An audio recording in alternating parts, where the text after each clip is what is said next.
Haleluya, saudara, shalom, selamat pagi. Puji Tuhan, hari ini kita kembali merenungkan firman Tuhan. Sekalipun kita ada di masa-masa libur, tetapi saya ingin mengajak saudara untuk mengawali hari tetap bersama dengan Tuhan dan firman Tuhan. Dalam saat teduh, dalam perenungan ini, saya berdoa firman yang kita renungkan akan membawa kita terus bertumbuh di dalam Tuhan. Kali ini kita akan bergeser di ayat 16 sampai 21. Masih di Keluaran pasal 25. Saya berdoa ini akan memberkati saudara sekalian.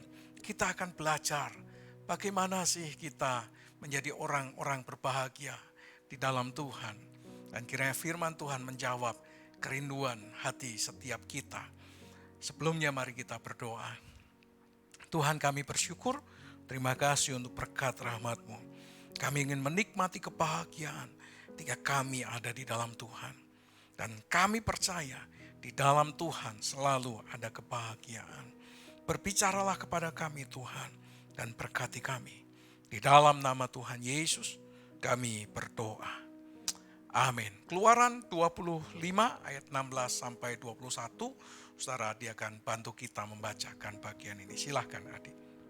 Keluaran 25 ayat 16 sampai 21. Dalam tabut itu haruslah kau taruh loh hukum yang akan kuberikan kepadamu. Juga engkau harus membuat tutup pendamaian dari emas murni, 2,5 hasta panjangnya dan 1,5 hasta lebarnya. Dan haruslah kau buat dua kerup dari emas. Kau buatlah itu dari emas tempaan pada kedua ujung tutup pendamaian itu. Buatlah satu kerup pada ujung sebelah sini dan satu kerup pada ujung sebelah sana. Seiras dengan tutup pendamaian itu, kamu buatlah kerup itu di atas kedua ujungnya. Kerup-kerup itu haruslah mengembangkan kedua sayapnya ke atas, sedang sayap-sayapnya menudungi tutup pendamaian itu, dan mukanya menghadap kepada masing-masing. Kepada tutup pendamaian itulah harus menghadap muka kerup-kerup itu. Haruslah kau letakkan tutup pendamaian itu di atas tabut, dan dalam tabut itu engkau harus menaruh loh hukum yang akan kuberikan kepadamu. Amin untuk firman Tuhan. Saudara, salah satu pertanyaan yang seringkali disampaikan oleh guru-guru sekolah minggu atau ketika ada kuis Alkitab atau ketika ada ice breaking, sebagai ice breaking, saudara, ice breaker, pertanyaannya begini, apa yang terdapat di dalam tabut perjanjian? Apa yang diletakkan di dalam tabut perjanjian? Waduh rame kasakusuk ya. Ada orang yang menjawab ABC. Ada orang menjawab A, B, C, D, E dan sebagainya. Saudara, walaupun terkesan sebetulnya pertanyaan ini sederhana dan nampaknya mudah dijawab, tapi realitanya banyak umat Tuhan tidak mengerti apa sebetulnya yang terdapat di dalam tabut perjanjian itu, saudara. Saudara, secara umum tabut perjanjian itu berisi 3 hal. Kita bisa menghafal itu. Yang pertama adalah 2 loh batu. Yang kedua adalah tongkat Harun yang berbunga. Yang ketiga adalah mana yang diletakkan di dalam buli-buli. Ya, 1-2 komer sedikit diletakkan di dalam buli-buli. Lalu kemudian 3 barang ini dimasukkan ke dalam tabut perjanjian. Dan setelah itu ditutup dengan tutup yang namanya tutup pendamaian. Untuk bagian ini kita akan pelajari selanjutnya. Itu bagian-bagian yang kita bisa lihat. Coba kita lihat Ibrani pasal 9 ayat 4. Kita akan tahu jawabannya, saudara. Ibrani 9 ayat yang keempat. Di sana dikatakan, di situ terdapat mezbah pembakaran, ukupan dari emas, dan tabut perjanjian yang seluruhnya disalut dengan emas. Di dalam tabut perjanjian itu tersimpan apa? 1, buli-buli emas berisi mana. 2, tongkat Harun yang bertunas. 3, loh-loh batu yang bertuliskan perjanjian. Jadi dikonfirmasi oleh penulis Ibrani apa yang terdapat di dalam tabut perjanjian. 1, buli-buli emas berisi mana. 2, tongkat Harun yang bertunas. 3, 2 loh batu yang berisi tentang hukum perintah atau bertuliskan covenant, perjanjian. Tetapi saudara, menariknya begini. Ketika kita membaca ayat 21, saudara, kita membaca ayat 21 dari apa yang tadi dibaca oleh saudara Adi, maka kita mendapatkan apa yang disampaikan Tuhan kepada Musa. Pertama-tama yang diletakkan di dalam tabut perjanjian hanya 2 loh batu atau loh batu saja. Coba perhatikan ayat 21. Haruslah kau letakkan tutup pendamaian di atas tabut, dan di dalam tabut itu haruslah engkau menaruh loh batu yang akan kuberikan kepadamu. Jadi di dalam catatan ini tidak ada tongkat Harun yang bertunas, tidak ada mana, saudara. Kenapa? Karena mana masih turun, saudara. Tongkat Harun masih dipegang oleh Harun. Jadi yang bisa dimasukkan di sana hanya 2 loh batu yang memang sudah selesai ditulis oleh Tuhan dan ditulis ulang oleh Musa, kemudian dimasukkan ke dalam tabut perjanjian.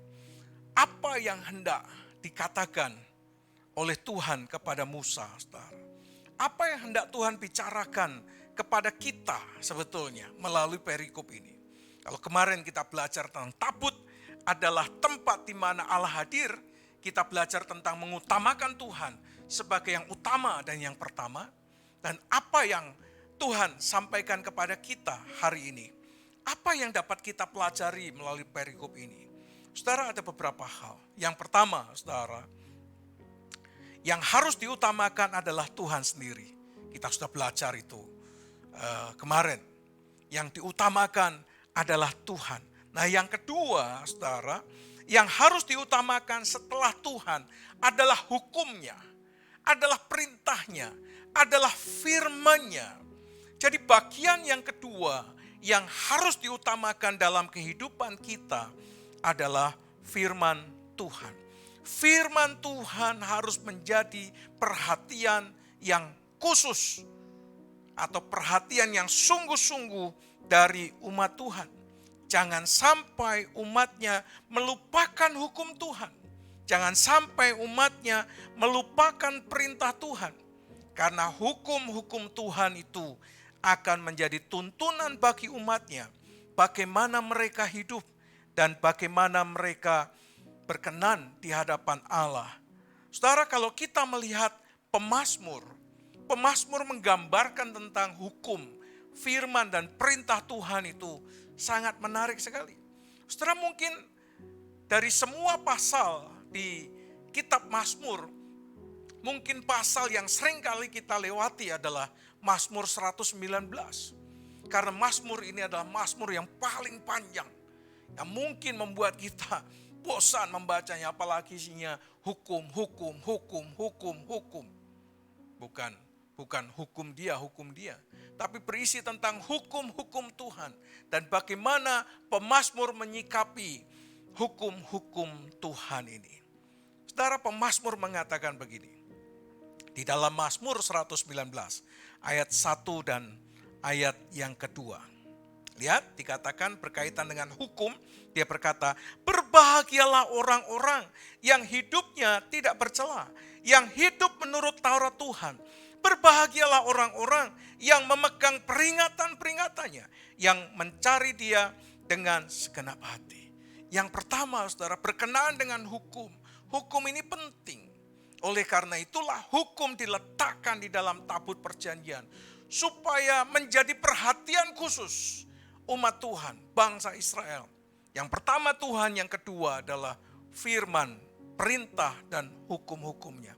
Pemazmur mengatakan kalau kamu mau berbahagia, maka kamu harus menuruti firman Tuhan. Kalau kamu ingin berbahagia, kamu harus berpegang pada peringatan-peringatannya. Saudara, kalau saudara dan saya ingin berbahagia, maka kita harus memegang teguh firman Tuhan. maka kita harus tidak mengabaikan firman, menjadikan firman ini bagian penting dalam kehidupan setiap kita. Yang kedua, saudara, selain hukum ini membuat berbahagia, yang kedua adalah kita akan memiliki kualitas hidup yang baik kalau kita menghidupi hukum dan hukum hidup di dalam hidup kita. Firman Tuhan maksudnya. Lihat ayat kelima dan ayat yang ke-9, saudara. Ayat yang kelima dikatakan begini, sekiranya hidupku tentu untuk berpegang pada ketetapanmu, maka aku tidak akan mendapat malu. Saudara, 9, dengan apakah seorang muda mempertahankan kelakuannya bersih dengan menjaganya sesuai dengan firman-Mu. Saudara, kalau saudara dan saya ingin memiliki kualitas hidup yang baik, maka saudara dan saya harus menghidupi firman dan mengizinkan firman hidup dalam hidup kita. Kita mengikuti hukum Tuhan, perintah Tuhan dengan sebaik-baiknya, maka hidup saudara dan saya akan berkualitas, saudara. Jadi hukum ini penting. Kenapa Tuhan meletakkan hukum?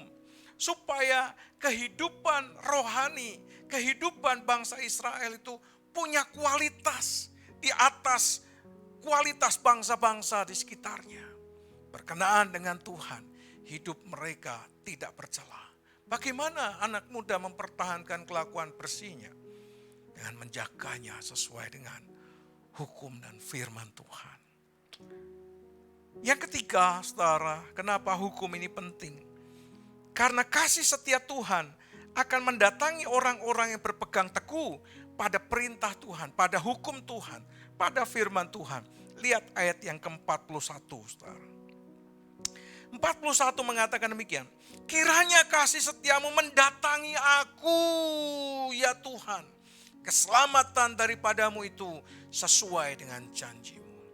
Saudara, kalau saudara dan saya ingin menikmati kasih karunia Tuhan, kasih setia Tuhan, dan Dia datang kepada kita bukan hanya sekali tempo, tapi setiap kali hidup di dalam kehidupan kita, kasih setia mengunjungi kita, mendatangi kita, hadir dalam kehidupan kita.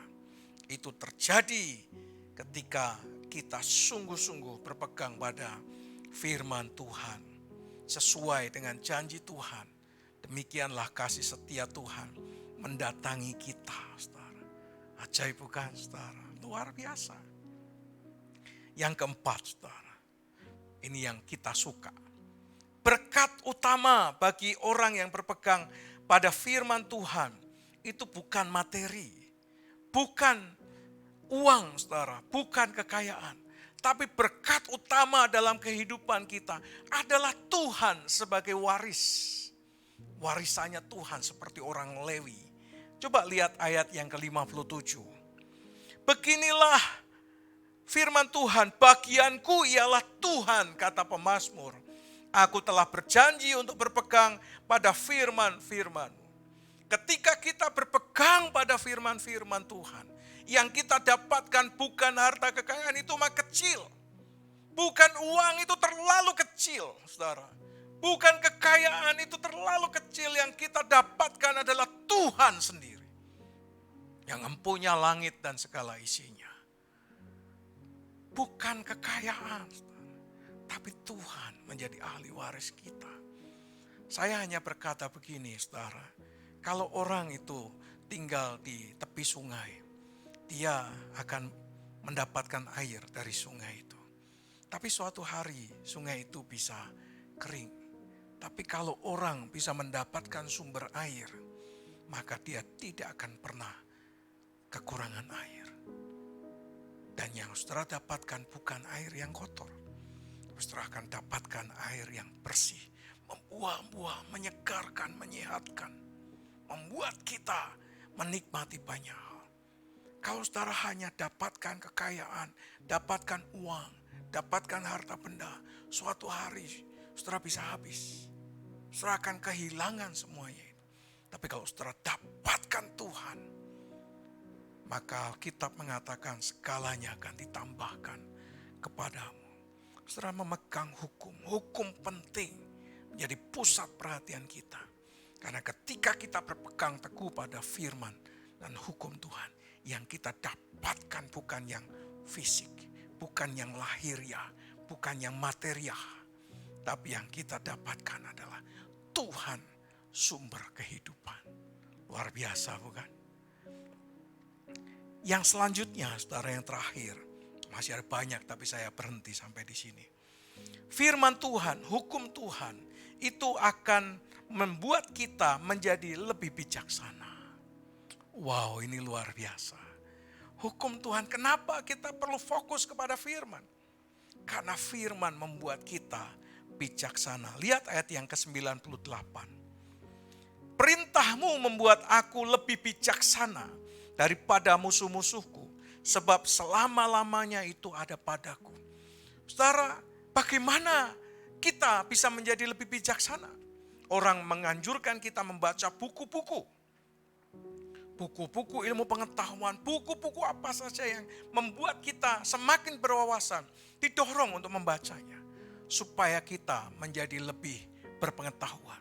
Tetapi untuk menjadi bijaksana, saudara, tidak ada hal lain kecuali saudara memegang teguh firman Tuhan. Saudara menghidupi firman Tuhan dan menjadikan firman Tuhan pelita bagi kaki kita. Dan masih banyak berkat lain yang dijanjikan oleh Tuhan apabila kita berpegang teguh pada firman dan hukum-hukumnya.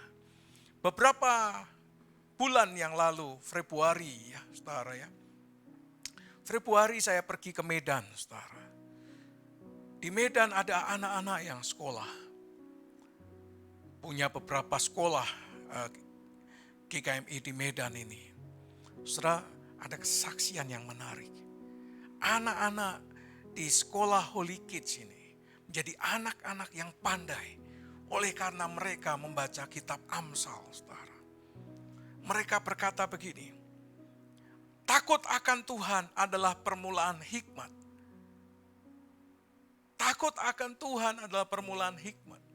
Dan siapa yang membaca Amsal, mereka menjadi orang berhikmat. Saudara, mereka baca kitab Amsal setiap hari. Dalam 1 bulan mereka selesai kitab Amsal. 1 hari 1 pasal, 1 bulan sekali mereka selesai membaca kitab Amsal. Menariknya testimoni yang saya dengar. Anak-anak ini yang tadinya sosok biasa-biasa, mereka menjadi pandai. Mereka menjadi orang-orang yang cerdas. Mereka menjadi orang-orang yang pandai di pengetahuan. Saudara mungkin berkata, mustahil. Kalau mustahil buktikan dong saudara. Saudara akan menjadi bijaksana, berpengetahuan kalau saudara membaca Alkitab. Saudara membaca firman Tuhan. Ada hamba Tuhan senior saya berkata, untuk menjadi orang pandai gampang, baca kitab Amsal. Baca kitab Amsal. Terus baca. Dan dia menjadi berhikmat, saudara. Dia menjadi pandai. Satu teman di Yahudi, di Israel berkata, kalau orang-orang Yahudi pandai, kenapa? Karena mereka membaca Taurat. Mereka membaca kitab-kitab para nabi. Mereka membaca Alkitab, maka mereka cerdas. Kenapa mereka cerdas? Karena mereka tahu apa yang dibuat Tuhan dan apa yang direncanakan Tuhan di masa yang akan datang. Mereka menjadi cerdas. Saudara, kalau saudara ingin memiliki berkat Tuhan yang luar biasa ini, tidak ada cara lain. Kalau saudara merasa kurang bijaksana, kalau saudara merasa kurang pandai, kurang dalam pengetahuan, kurang cerdas, mulailah baca Alkitab. Mulailah baca kitab Amsal. Pegang teguh firman Tuhan. Maka saudara dan saya akan diberkati oleh Tuhan. Amin. Amin. Baca Alkitabmu. Jangan hanya dibawa-bawa, saudara. Baca Alkitab yang di HP. Baca dan baca. Saudara akan dibuat oleh Tuhan berbeda. Amin. Tutup Alkitabmu, mari kita berdoa. Terima kasih Tuhan, kami bersyukur untuk hari ini. Kami ingin menjadi orang-orang yang berbahagia. Oleh karena itu kami ingin menghidupi firman dan mengizinkan firman hidup di dalam kehidupan kami. Terima kasih Bapa. Kami bersyukur Kami menyerahkan semua aktivitas kami sepanjang hari ini ke dalam tangan anugerah Tuhan. Kiranya kami diberkati Tuhan menjadi orang-orang yang berbahagia. Kiranya damai sejahtera dari Allah Bapa, cinta kasih sayang daripada Tuhan Yesus Kristus, persekutuan pertolongan pimpinan dan kuasa Roh Kudus menyertai saudara sekalian dari sekarang sampai selama-lamanya. Di dalam nama Tuhan Yesus Kristus. Haleluya. Amin. Saya berdoa kita orang-orang percaya adalah orang-orang yang pandai, orang-orang yang cerdas, orang-orang yang berhikmat. Sumbernya adalah firman Tuhan. Amin. Amin. Selamat beraktivitas. Selamat menikmati hari ini. You are blessed.